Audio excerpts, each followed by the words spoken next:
Hi, it's Tim Credeur from ServPro of East Baton Rouge, and I am the commercial large loss specialist in our office. I have seen so many things in my time with ServPro, and this video series is to help you prepare for the worst case scenarios that may befall you, your business, or possibly your family and your home. Today and for the next 4 weeks, I will be discussing floods and flood damage prevention for local businesses, plants, and other types of facilities. We have seen crazy rain over the past couple weeks, and so we're going to discuss that. But today, we're going to discuss prevention tips for floods. Some history on flooding. Floods rank as one of the most common and widespread natural disasters in the United States.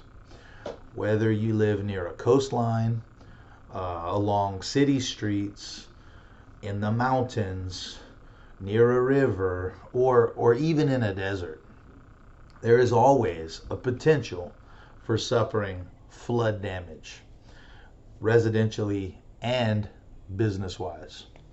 In fact, nearly 25% of last year's claims, 25% of last year's claims paid by the National Flood Insurance Program, NFIP, were for policies in moderate to low risk communities. 25%. On average, floods cost approximately $6 billion annually in losses. In the U.S., flooding can also result from plumbing failures, frozen pipes, and damaged structures, either residential or commercial. Flood damage can affect your business operation in a variety of ways and can range in size from being isolated to a single room to an entire floor being fully submerged in water. Knowing how to prepare and knowing how to deal with potential flooding in advance can absolutely affect how much of your property can be restored and how much has to actually be replaced. What we're going to cover below and over the next couple minutes is going to be tips for prevention, mitigation, restoration tips, and what to do until help arrives. Today, let's cover flood prevention tips. The number one thing you need to do is determine if your property is in a floodplain.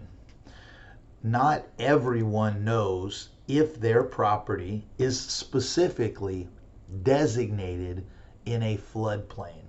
And what I mean by a floodplain is if you go to the city or your local government, you can figure out if your property is designated as in a flood zone. That's going to make a big difference in you understanding what preventative measures need to happen. Has your property flooded before? Has that land flooded before? What did that flood look like when it happened 30 years ago or 20 years ago? That information is out there. So if I were you, I would look into whether or not your home, your facility, your property, or your plant has flooded before, and what were the specifics of that flood damage. That way you kind of understand what you can do for next time to prevent the damage from becoming bigger than it needs to be. The next tip number 2, is in any emergency, it's always important to listen to the instructions given by local emergency management officials. Now, there are a variety of those emergency management officials, but you really want to stick to the local flood damage or water damage or storm damage or hurricane damage warning signs that come across your phone. You can also look into the NOAA, which is a website that moderates weather for the US. And on their website, they give a ton of information about not only floods and hurricanes and natural disasters, but what to do in case of and where to go in case of emergency. So local emergency management officials have a better handle on what exactly is going on in your city. NOAA can kind of give you an overall view of what's going on in the US. But your local emergency management officials are your key to kind of understanding what's going on and how you can hopefully prevent some of the things from getting much worse by using some of the preventative measures we're going to speak about over the next 4 weeks. Number 3, carefully assess how your company functions both internally and externally to determine which staff, which materials, which procedures, and what equipment is absolutely necessary for you to keep the business operating in this time. Oftentimes, people become frantic and people become scared and people become nervous. You're going to have some key employees in major floods who will not be able to return to work.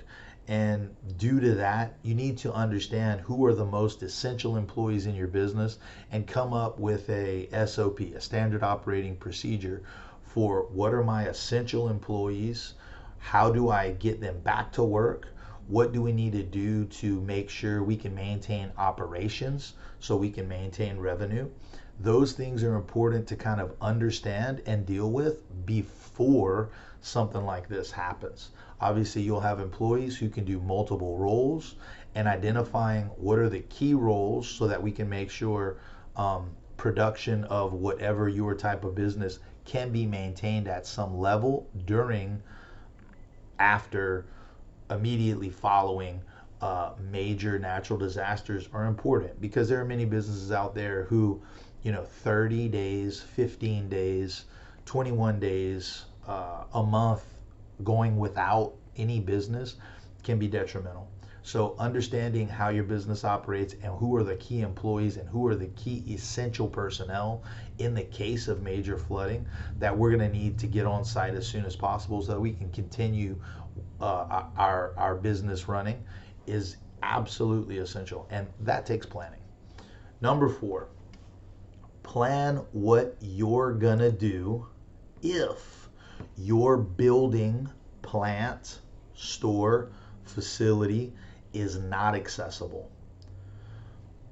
I know that sounds crazy, but this type of planning is often referred to as a continuity of operations plan, or a COOP. And these plans include all facets of your business.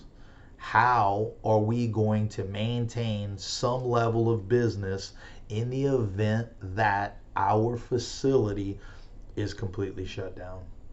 Is there other ways that people can work from home? Obviously, there's so many things now going virtual. Can people work from home to still create revenue? Can people pick up products and deliver products? I have a lot of friends in the different industries, and it was amazing the way that they found ways to still create revenue with the whole COVID thing that absolutely shut businesses down. You have to be creative and you have to understand what your restrictions are and what your restraints are. But creativity and understanding your business is key. But planning that before the event happens, in my opinion, is a much easier transition in the case of some of these types of disasters. Number 5, as a business, you want to make sure that you plan for payroll continuity. I think that's extremely important for anyone, is in the time of a major disaster or a major flood, you want to make sure all your employees know that they'll be taken care of. You're going to find a way as a boss or as a business owner to pay your people for that time that they're out and that time that their lives are in flux. You want to make sure you plan for payroll continuity, and that can be done with a variety of different insurance programs and insurance plans, where when my business shuts down due to natural disasters or due to a flood, there is a loss of business segment of your policy where you would get money from an insurance company to still pay your people while we're out of business. So there's a loss of revenue, there's a loss of business. It's important to sit down with a CPA or with your insurance planner to kind of understand what are the tools and what are the mechanisms that can be used with an insurance plan to plan for payroll continuity in the event of a major flood, a major hurricane, a major storm. How many months would I be able to get from the insurance company to pay my people? That says a lot about a business, and it says a lot to your employees about the way you're willing to take care of them in the event of things like this happening. So I encourage all business owners to make sure to research that and understand those tools, because they're out there. The next one, number 6, it's important to review your emergency plans that you have set up for your business and your staff annually.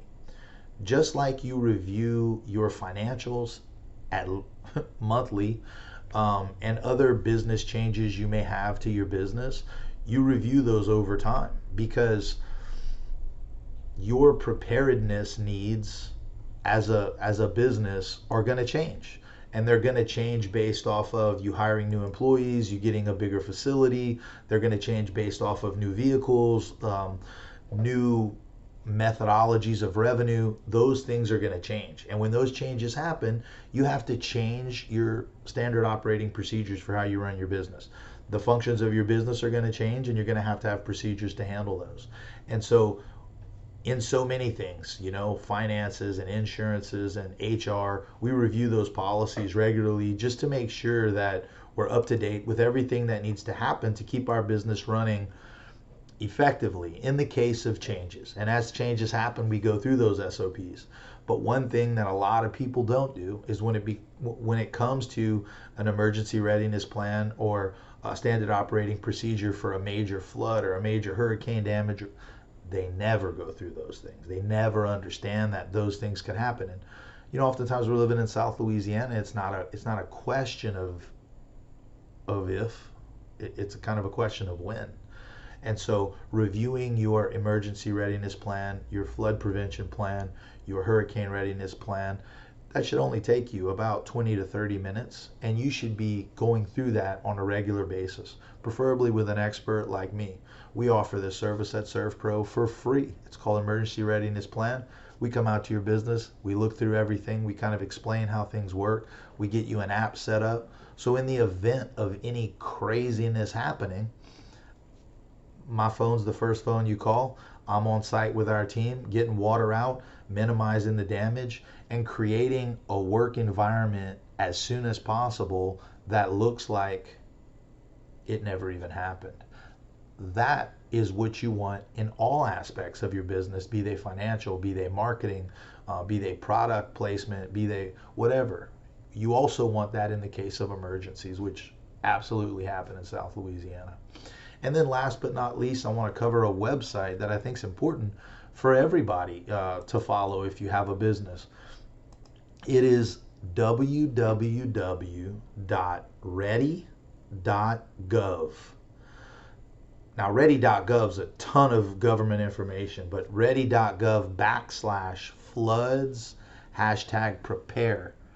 You can find comprehensive plans to learn about emergency plans for your business, for your company, for your facility, for your plant, your home, whatever the case may be. And the government offers these, and they're built by experts who can help you not only understand the dangers involved with being in these types of natural disasters, but also give you tips and emergency readiness plans that will show you exactly what you can do to mitigate some of those problems that may happen. So I hope that made sense.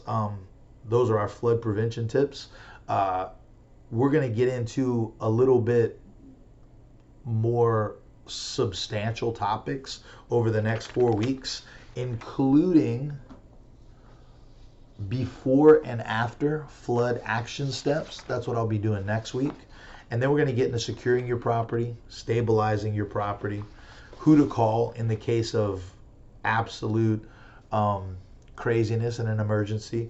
And then last but not least, I'm going to get into mitigation tips for you as a business owner until help arrives, until I arrive. Now, if you're on my list and I've done an ERP at your facility and you call me, I'm going to be there in 4 to 6 hours with a crew. If you're not on my list, it may take a little longer. Please remember, in the times of big floods and big storms, everybody's calling the same couple places. And so unfortunately, if you're not on a VIP list or an ERP list, it can be tough to get through to us. If you want your name at the top of that list, give me a call and let's set up an ERP and I'll be happy to help you. I hope this made sense to you. Good luck, and let's all be prepared for this hurricane season, because the last thing we want is anybody to sustain any more damage than they need to. And if you need our help, give us a call at ServPro and we'll make it like it never even happened. We'll see you soon. Remember, knowledge is power.